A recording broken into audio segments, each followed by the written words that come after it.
تعلم على العلماء حتى تعرف الإسلام صحيحا.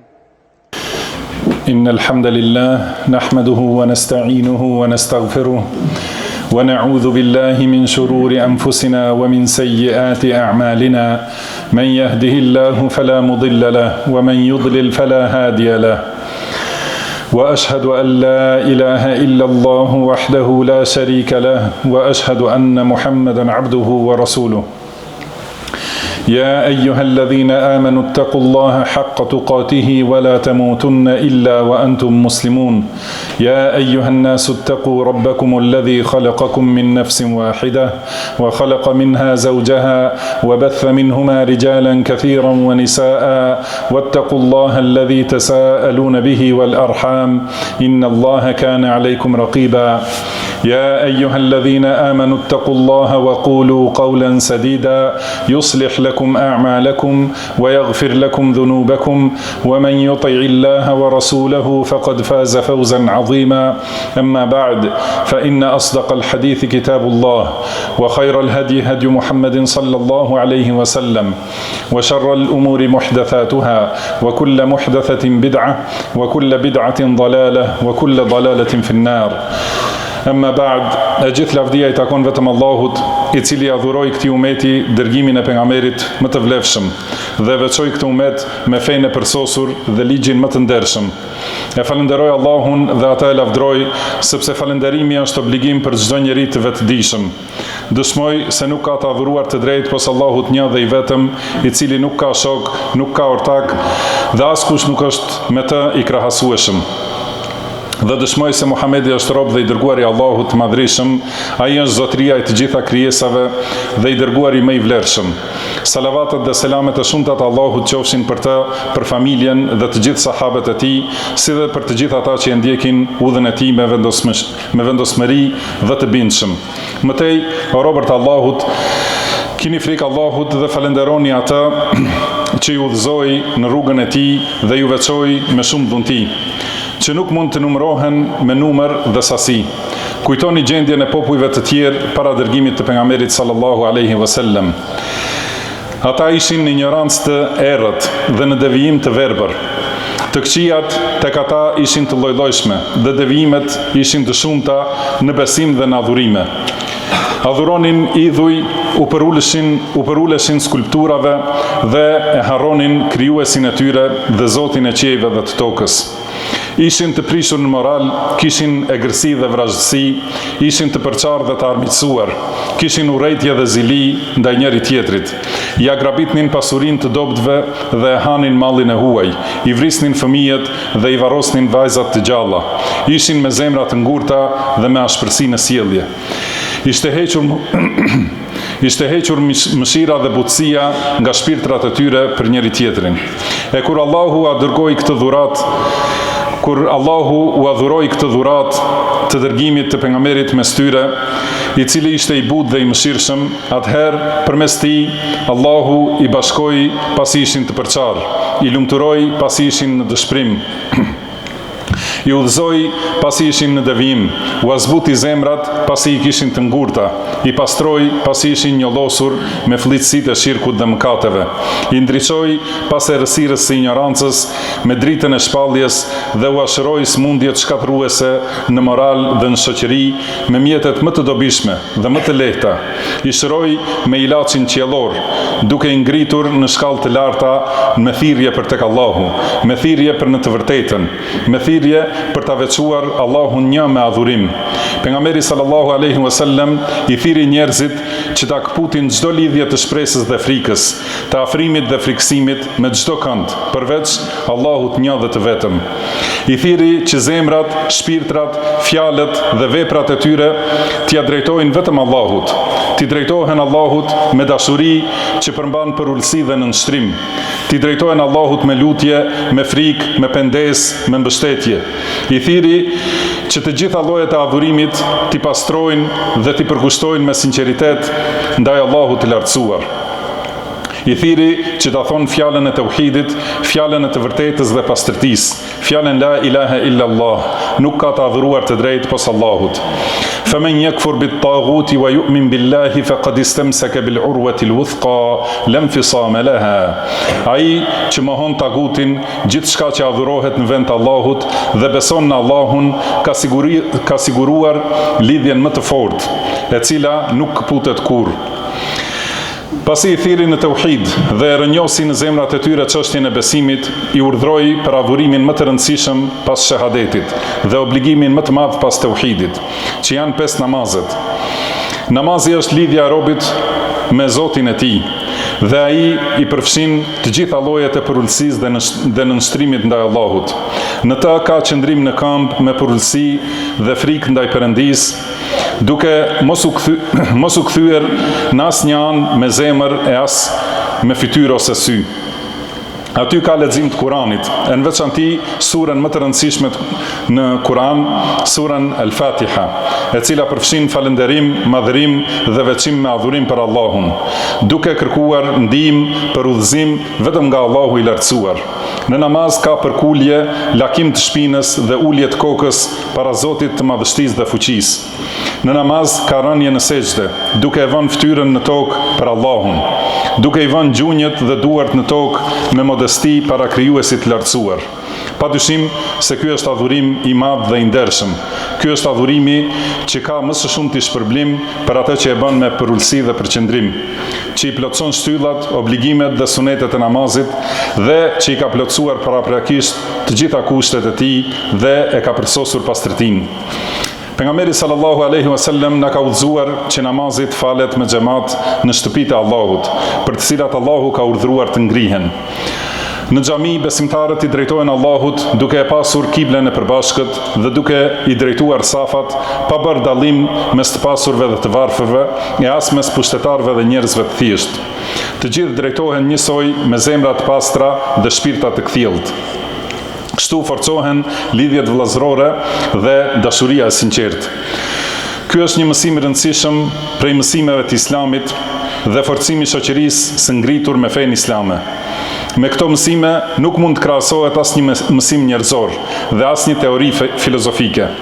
Feja jonë i ka dhënë rëndësi mbrojtjes së shoqërisë nga sëmundjet morale, duke i theksuar afërsinë, bashkimin dhe dashurinë. Të gjitha këto i realizon prania në namaz me xhamat, në secilin namaz, e në veçanti në xhuma dhe bajrame. I ka dhënë rëndësi pastërtisë në këto tubime, që mos ketë asnjë gjë që e shqetëson besimtarin dhe me qëllim të mbrojtjes së shëndetit të përgjithshëm. Ka urdhëruar për pastrimin e trupit, rrobave dhe vendit ku kryhet namazi. Ka nxitur për parfumosje dhe zbukurim kur shkon në xhami, në këtë vend të pastër për kryerjen e namazit. Allahu i lartësuar ka thënë: "Ya bani Adama khudhu zinatakum 'inda kulli masjid." O bijtë e Ademit, vishni stolit tuaja për secilën xhami. Ka urdhëruar të largohen erërat e pakëndshme kur i afrohemi xhamive, siç ka përmendur konkretisht për qepën dhe hudhrën, e që me të barazohet çdo veshje ose çdo erë që e urrejnë njerëzit. Nga Xhabir ibn Abdullah radhiyallahu anhuma transmetohet se i dërguari Allahut sallallahu alaihi wasallam ka thënë: "Men akala thuman aw basalan faly'tazil masjidana." Kush ka ngrënë hudhër ose qep, le të mos i afrohet xhamisë son. E transmetojnë Buhariu dhe Muslimi. Xhamit kanë ndikim të madh në drejtimin e moralit dhe në rritjen e vullnetit për adhurim dhe për mësim të fesë. Xhamit kanë qenë shtëpi të devotshmërisë, institute të studimeve, piknisje për thirrje dhe udhëzim. Ne duhet ta ripërtrim këtë rol të xhamisë, duke u kujdesur për xhamatin, duke i shtuar këshillat, mësimet dhe përkujtimet në xhami, duke lexuar në të Kur'an, duke e mësuar, duke e studiuar atë, duke u thelluar në kuptimin e sunetit pejgamberit sallallahu alaihi wasallam dhe duke ia dhënë hakun me respekt dhe madhrim. Ka thënë Allahu i lartësuar: في بيوت أذن الله أن ترفع ويذكر فيها اسمه يسبح له فيها بالغدو والآصال رجال لا تلهيهم تجارة ولا بيع عن ذكر الله وإقام الصلاة وإيتاء الزكاة يخافون يوما تتقلب فيه القلوب والأبصار. Në xhamit që Allahu ka urdhëruar të ngrihen e të përmendet aty emri i tij, ata e lavdërojnë në mëngjes dhe mbrëmje burra, të cilët shitblerja nuk i pengon për ta përmendur Allahun, dhe të cilët e falin namazin dhe japin zakatin, dhe të cilët kanë frikë nga dita kur do të rrotullohen nga tmerri zemrat dhe shikimet. Allahum bekoft mua dhe ju me Kur'an dhe Sunet, na e bëft të dobishëm secilin për kujtim në to çdo urtësi dhe secilin ajet. I them këto fjalë dhe kërkoj falje tek Allahu i madhrishëm për mua dhe për ju nga secili mëkat dhe gjuna. Kërkoni falje atij, sepse ai është falësi dhe mëshiruesi.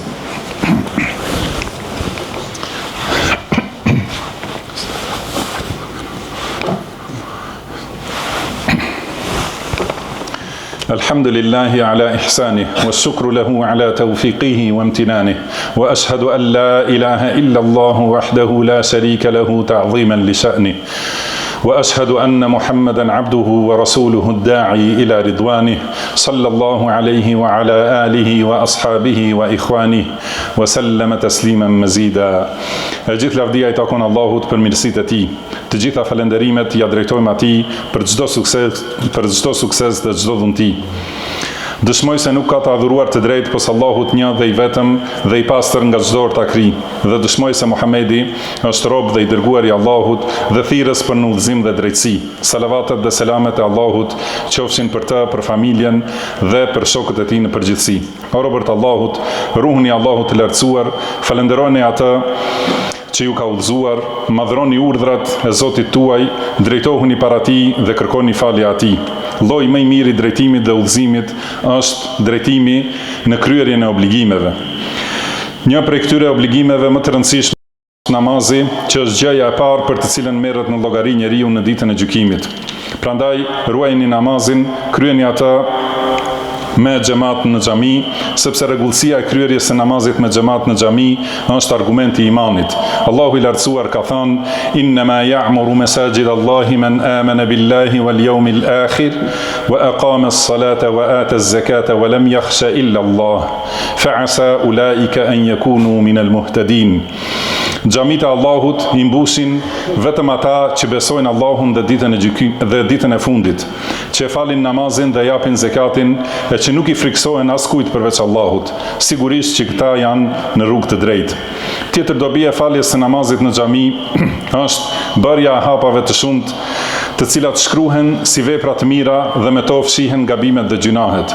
Dobi tjetër është dëgjimi i këshillave, përkujtimeve të dobishme dhe mësimeve të rëndësishme për fenë dhe për jetesën e kësaj bote.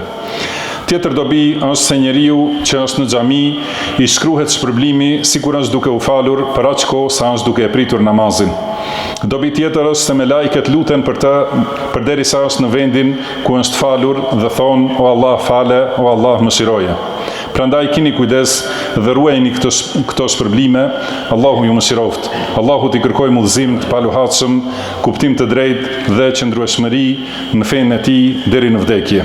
Robërt Allahut, dërgoni salavat dhe selam për mëshirën e dhuruar dhe dhuntinë e ofruar për pejgamberin tuaj Muhammedin, të dërguarin e Allahut, pasi ju ka urdhëruar Allahu dhe ka thënë: "Inna Allaha wa malaikatahu yusalluna 'alan nabi, ya ayyuhalladhina amanu sallu 'alayhi wa sallimu taslima." Vërtet Allahu jep salavat pejgamberit dhe me lajket luten për të me salavat. O ju që keni besuar, dërgoni salavat për të dhe përshëndeteni me selam. Dhe ka thënë pejgamberi sallallahu alaihi wasallam: "Men salla alayya salatan sallallahu alaihi biha 10." Kush më dërgon mua një salavat, Allahu atij jep salavat 10 herë. اللهم صل على محمد وعلى آل محمد كما صليت على إبراهيم وعلى آل إبراهيم إنك حميد مجيد، وبارك على محمد وعلى آل محمد كما باركت على إبراهيم وعلى آل إبراهيم إنك حميد مجيد. وارض اللهم عن الخلفاء الراشدين الأئمة المهديين أبي بكر وعمر وعثمان وعلي، وارض اللهم عن الصحابة أجمعين ومن تبعهم بإحسان إلى يوم الدين، وعنا معهم بمنك وكرمك وإحسانك يا أكرم الأكرمين. اللهم أعز الإسلام والمسلمين، اللهم أعز الإسلام والمسلمين، وأذل الشرك والمشركين، ودمر أعداء الدين، واحم حوزة الدين يا رب العالمين. اللهم انصر إخواننا المسلمين في كل مكان، اللهم انصر من نصر دينك وكتابك وسنة نبيك محمد صلى الله عليه وسلم وعبادك المؤمنين. اللهم أصلح لنا ديننا الذي هو عصمة أمرنا، وأصلح لنا دنيانا التي فيها معاشنا، وأصلح لنا آخرتنا التي فيها معادنا، واجعل الحياة زيادة لنا في كل خير، والموت راحة لنا من كل شر. اللهم اغفر لنا ما قدمنا، اللهم اغفر لنا ما قدمنا وما أخرنا وما أعلنا وما أسررنا وما أسرفنا وما أنت أعلم به منا. أنت المقدم وأنت المؤخر، لا إله إلا أنت. اللهم اغفر لنا ولوالدينا ولمشايخنا ولجميع المسلمين والمسلمات والمؤمنين والمؤمنات الأحياء منهم والأموات. عباد الله، إن الله يأمر بالعدل والإحسان وإيتاء ذي القربى، وينهى عن الفحشاء والمنكر والبغي، يعظكم لعلكم تذكرون. وأوفوا بعهد الله إذا عاهدتم، ولا تنقضوا الأيمان بعد توكيدها، وقد جعلتم الله عليكم كفيلا، إن الله يعلم ما تفعلون. ولا تكونوا كالتي نقضت غزلها من بعد قوة أنكاثا. وأقم الصلاة، إن الصلاة تنهى عن الفحشاء والمنكر، ولذكر الله أكبر، والله يعلم ما تصنعون.